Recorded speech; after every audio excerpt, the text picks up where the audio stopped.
उधर खनौरी बॉर्डर पर जगजीत सिंह डल्लेवाल का अमर अनशन 17वां दिन वहां हो गया।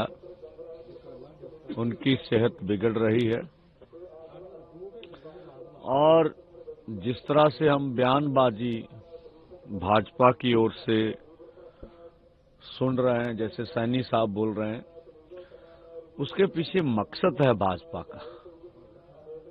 पहले ये कार्य खट्टर जी करते थे कि मोदी सरकार निशाने पे ना आए, प्रधानमंत्री जी देश के किसान मजदूर से निशाने पे मत आए और सारा मीडिया में जो मुद्दा है वो पंजाब वर्सेस हरियाणा बन जाए।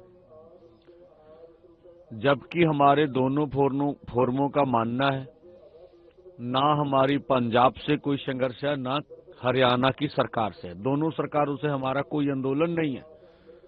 हमारा आंदोलन केंद्र की मोदी सरकार से है, क्योंकि फसलों की खरीद का जो मसला है वो केंद्र के पास है। जो एफसीआई का बड़ा अदारा है, जिसके पास सारा माल खरीदते हैं, वो सब कुछ करते हैं, वो केंद्र का है। और जो अनाज का वितरण है वो भी कार्य केंद्र का है। और ये सैनी साहब विपक्ष की जितनी मर्जी आलोचना करे, हमें उससे कोई आपत्ति नहीं है। उन्होंने ये कहा है कि जो कांग्रेस है और जो अपोजिशन पार्टीज है, लाठी और जो भी पार्टियां हैं, वो इस कांग्रेस के मुद्दे को राजनीतिक रंग देना चाहती है। उससे इसको कोई लेना देना है नहीं। जैसे हम सभी एमएसपी पे हम फसल की खरीद कर रहे हैं हरियाणा में, सभी राज्यों को करना चाहिए, पंजाब को भी करना चाहिए, ताकि उनकी मांग पूरी हो, वो धरने से उठें। और साथ में यह भी कहा है कि मोदी सरकार ने पिछले 11 सालों से किसानों को एम्पावर्ड किया है। ऐसा कुछ भी नहीं किया है कि किसान धरने पे बैठे। हाँ, देखिए, यही हम कहते हैं अभी। वो विपक्ष को जितना मर्जी आलोचना करें सैनी साहब, हमें उससे कोई आपत्ति नहीं। हम तो मानते हैं भी आज सैनी साहब से सवाल होना चाहिए भी क्या देश में 50 से अधिक किसान और खेत मजदूर खुदकुशियां नहीं कर रहे हैं?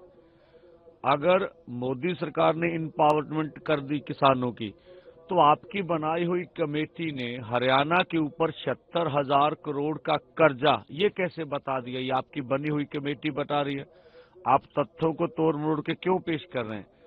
और जहां तक सवाल वो बोलते भी, जिस तरह से हम दे रहे हैं 23 फसलों पे, कभी 24 फसलों पे एमएसपी पे फसल की खरीद हो रही है, ये सवाल है। फसल की खरीदी, एमएसपी का ऐलान करना कोई बड़ी बात नहीं है। पहली बात तो यही असत्य बोल रहे हैं सैनी साहब। सैनी साहब से हम पिछले लंबे समय से सवाल कर रहे हैं भी जो फसल आपने खरीद किया उसका डाटा तो हमें बता दीजिए।